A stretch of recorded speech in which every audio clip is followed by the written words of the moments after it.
Today we are making a bowl cozy. This is a custom order that I have to make, and so I decided let's film it while I do it. So I have my fabric cut out. This is not any specific size. I mean, it's bigger than the size that I need, and like this is the piece. I cut my squares 9.5 by 9.5.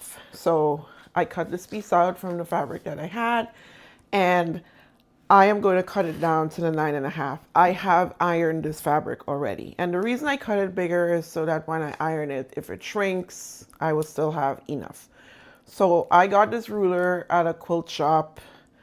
I'm thinking in New Brunswick. I can't remember.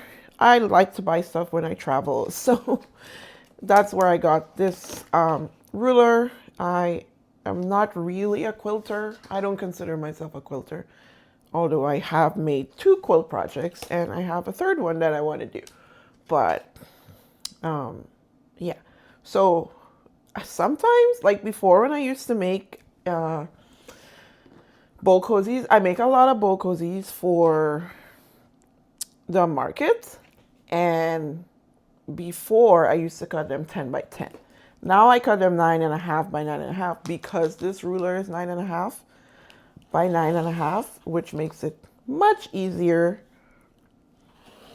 for me to cut. So I just pass it twice just in case, you know, the thread's uncut.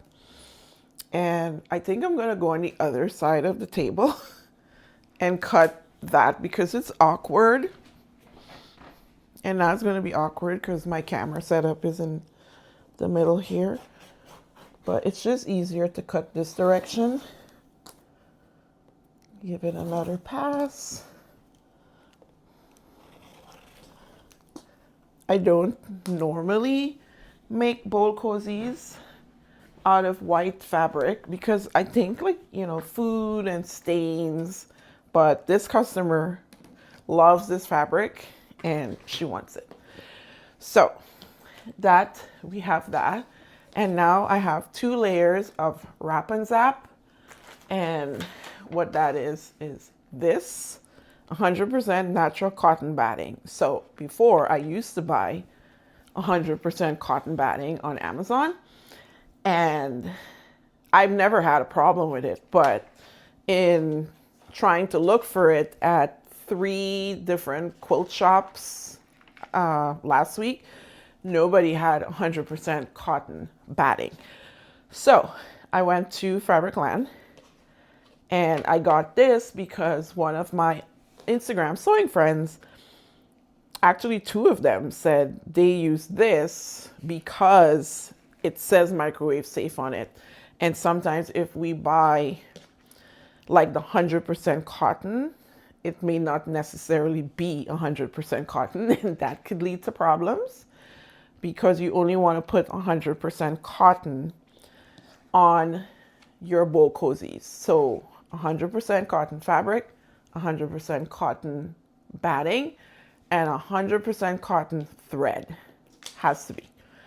Otherwise, if you put that in the microwave, you're gonna have problems. So we put 1 layer of fabric over 1 layer of batting, just like that. I make mine the same size as my fabric. I've never had a problem. The next thing we want to do is sew from this corner to this corner. Now, some people mark a line with these pen ink that disappears after a bit. I don't mind using these, but on white and it's outside, I've heard, like it's on the outside of the fabric, I've heard that sometimes the ink comes back based on the temperature. I'm gonna do it for the purpose of this video, but I'm gonna do it like really light. So you just wanna like mark a line there, and once you iron it, it will disappear. I just eyeball it, honestly, and sew from one end to the next. That's what I do. So you want to do that for both sides. You can see my mark there. You want to do that for both sides. And then we'll go to the machine and top stitch. And once I say top stitch, but you're basically like stitching the fabric to the lining. And then we shall move on to the next step. I turn my machine on and it's telling me to put oil in my machine. So I am going to do that, and then we will get to sewing the fabric and the batting together.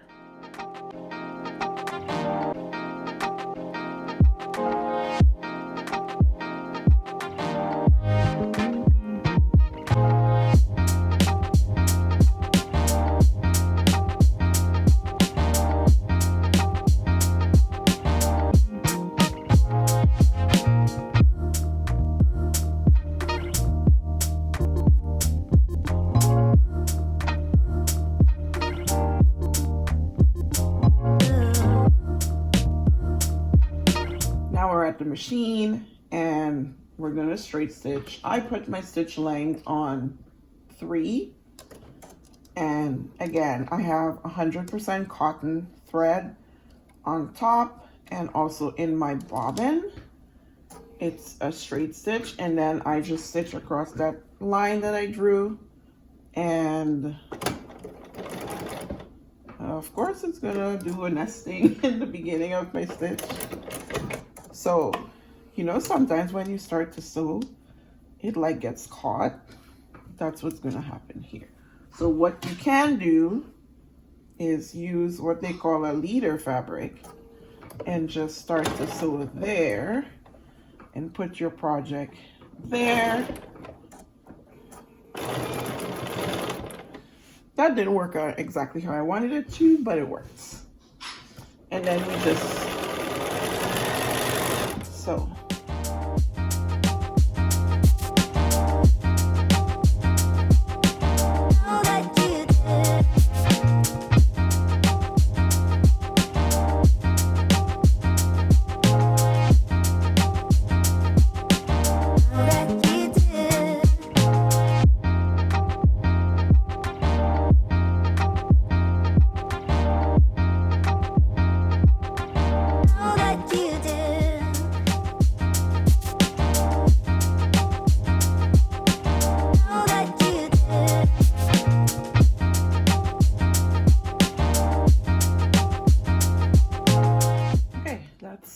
That's it for that. I'm going to go to the iron and give it a nice iron so that I can get rid of the marks that I initially put on the fabric.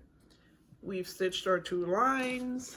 I did a press with the iron, and you can see that the marks have disappeared. I think I heard like if it's really, really cold, the marks can come back. So that's something to think about with using these friction pens, I think they're called. That's what they're called. So the next step is, this is what I do. I just fold this in half and I put a little mark 2.5 inches down. So fold it in half, and 2.5, I just put a little dot there. So what we're doing is we're sewing a dart. So you can also put a dot here at the 1 inch mark. So 1 inch,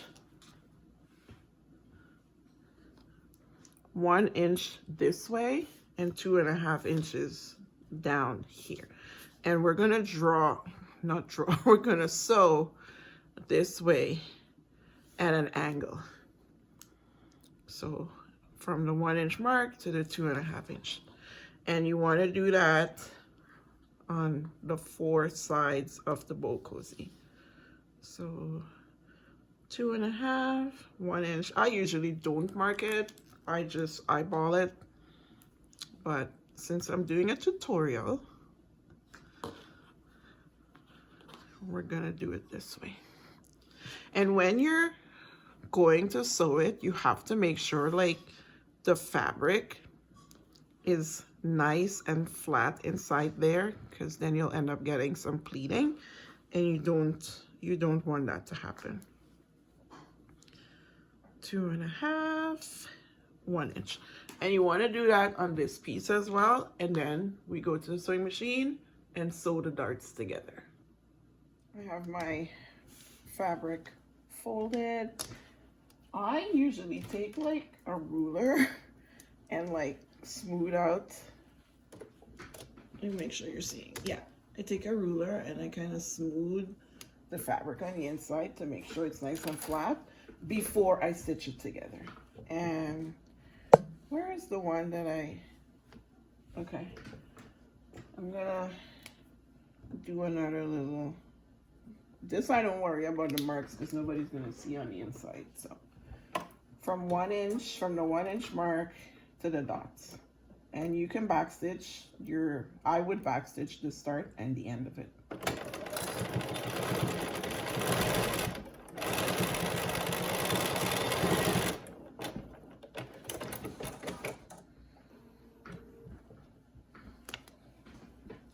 And that is what you want it to look like. I hope you can see. And then when you open it, that is what you wanted. That's what you want to happen. Did I say that right? Did I say that is what you want it to happen?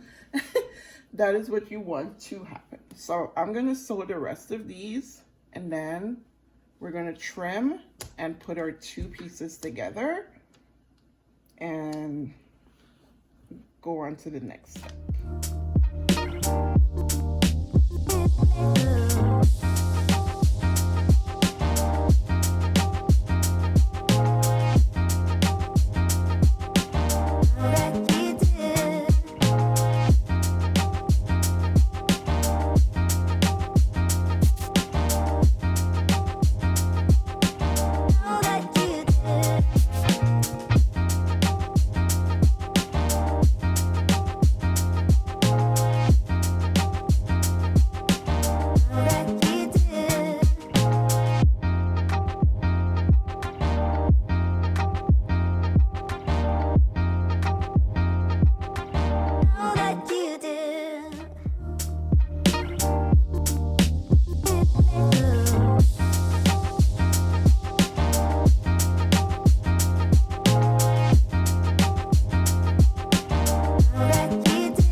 Darts are sewn, and you can see the bowl starting to take shape.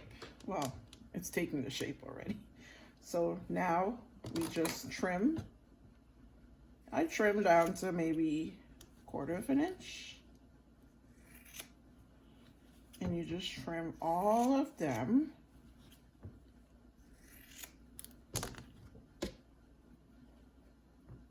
Both sides, and then we put them together.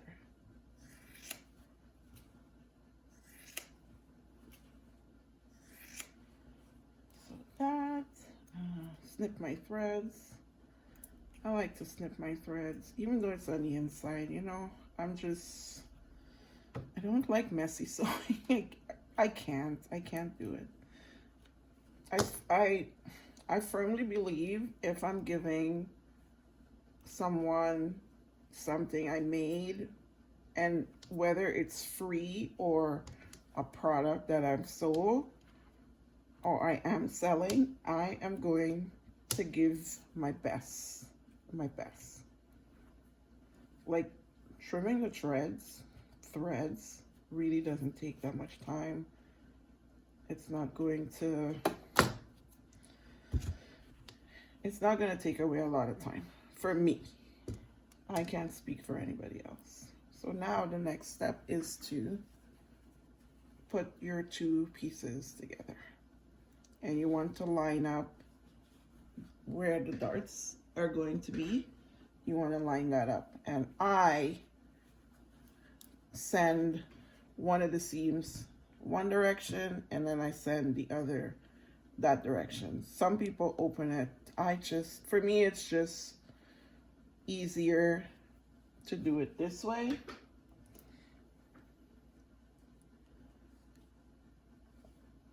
So that's what I do. Whichever direction you're putting one seam, put the other one in the opposite direction. That would avoid bulk when you're sewing. And now we're going to sew around it with a 1/4 inch seam. And then you have to remember, first of all, you have to remember to leave a gap. So you have to leave an opening. And I don't leave my opening where the dart is. I usually do it like between here and here. That's what I do. I want to get all my corners and I want to cover all my seams. And that's what I do. So now I'm going to sew all the way around with 1/4 inch of a inch, 1/4 inch seam allowance. That's what I'm doing.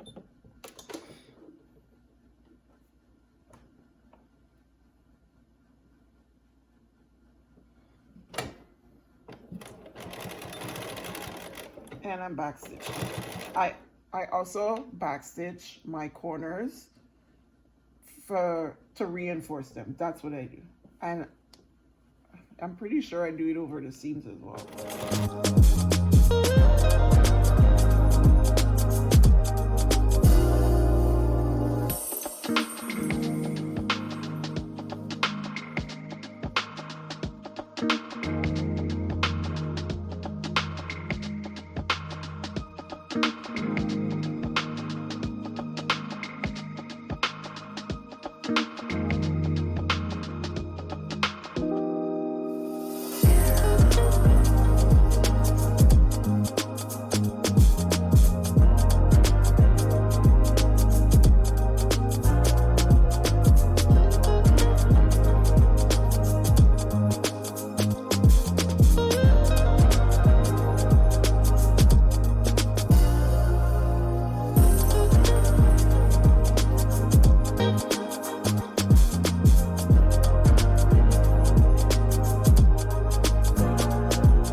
Sewn together. I just, go around, make sure I've caught both pieces of fabric and my seams.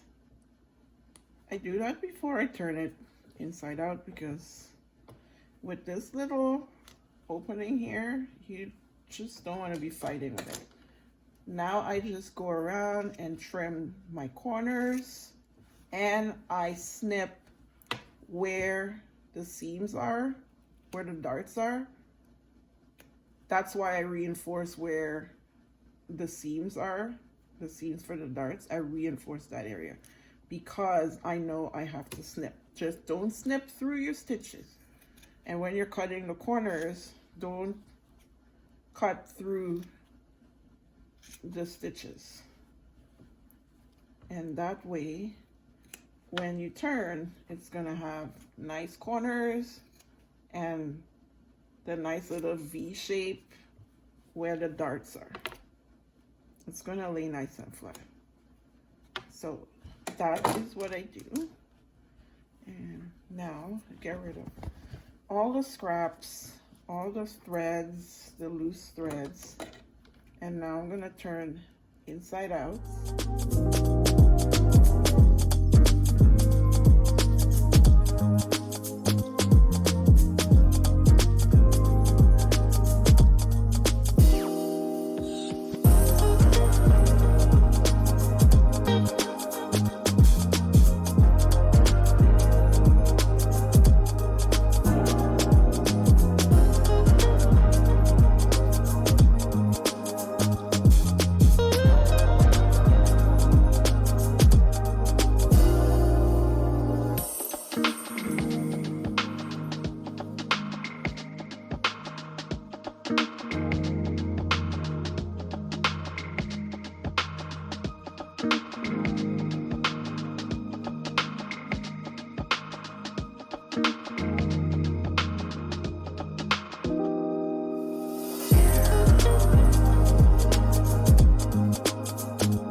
done. And now we're going to top stitch. I'm going to change my stitch length to 3.7 or 3.75.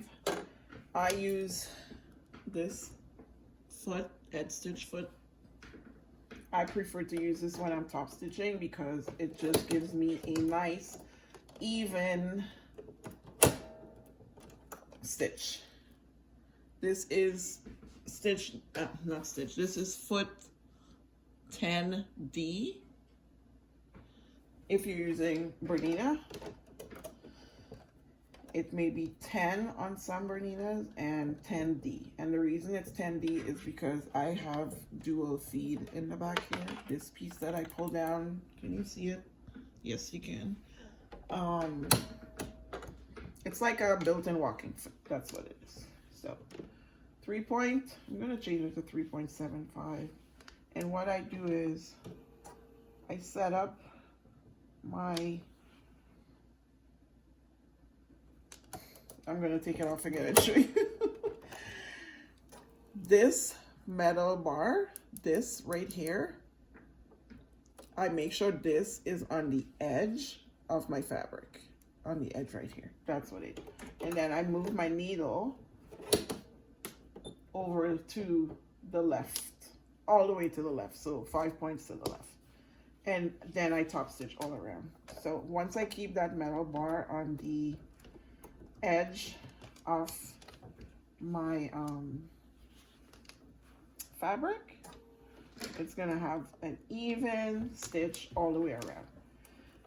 You don't have to do that. You can use your regular foot and just keep your regular foot on the side of your, on the edge of your fabric, and follow it that way.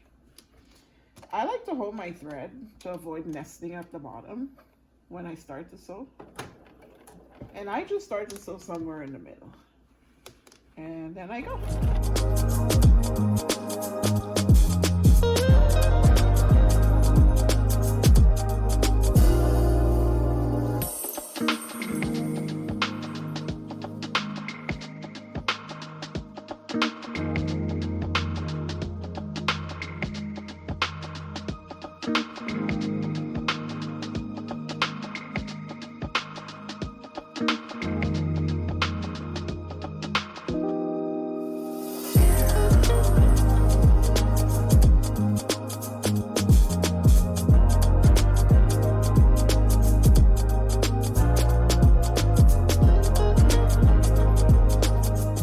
Around the opening and I didn't even realize.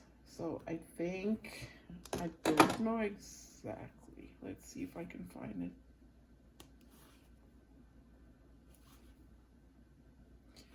I really can't find it. Why can't I find it? That's a good thing, I guess.